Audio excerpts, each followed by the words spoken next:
Le roman de la Chambre d'Ambre en fait est basé sur une énigme historique puisque la Chambre d'Ambre en fait est constituée de panneaux d'ambre. C'est des panneaux qui faisaient environ 1,50 m sur 5 mètres de haut. Il y en avait une vingtaine, ils ont été confectionnés au début du XVIIIe siècle. Et donc ces panneaux tapissaient l'une des pièces du château de Catherine II de Russie à Saint-Pétersbourg. Ils ont été tout simplement dérobés par Hitler pendant la Seconde Guerre mondiale.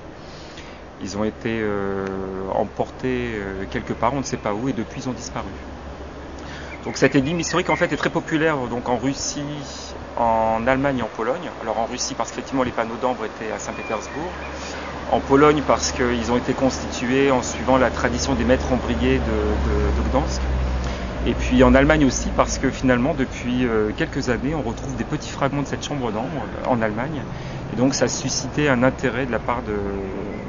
ça a été annoncé dans la presse, et donc ça a suscité un certain intérêt de la part des gens qui ont lu la presse et qui s'intéressent à l'histoire. Donc moi le thème m'intéressait parce que déjà j'avais envie d'écrire sur la Pologne. Je trouve que la Pologne c'est un pays qui a une histoire assez lourde, un pays qui est en train de s'ouvrir en fait à l'Occident.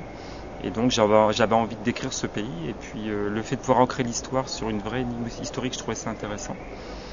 Et ensuite, en fait, à la fois je me suis basé sur des faits réels, puisque la ville de Gdansk, en fait, j'y suis allé, je l'ai décrite, et c'est un endroit qui me plaît beaucoup. Mais en même temps, c'est un endroit que j'ai un peu fantasmé, et donc j'ai eu envie, pour créer une vraie atmosphère, de situer l'histoire dans un ancien hôpital psychiatrique qui était autrefois une prison. Et donc cette prison en fait servait aux interrogatoires entre autres de prisonniers politiques, alors des interrogatoires un peu musclés. Et donc l'histoire en fait démarre au départ dans cette ancienne prison où le narrateur, donc Ludovic Lardenois, qui est un détective privé, est appelé par une psychiatre en fait qui effectue un travail de psychothérapie assez lourd sur une de ses patientes, une jeune femme de 19 ans, qui présente des psychoses assez graves, et en fait la thérapeute n'arrive pas à soigner sa patiente seule, et elle a besoin en fait du support de ce détective privé.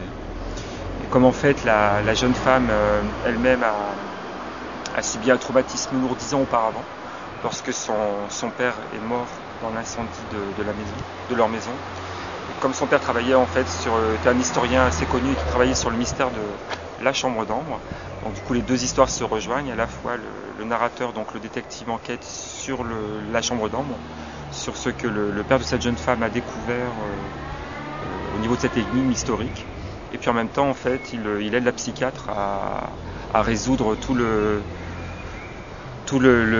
mystère qui entoure en fait le traumatisme initial de cet enfant, et donc voilà le cadre général de l'histoire.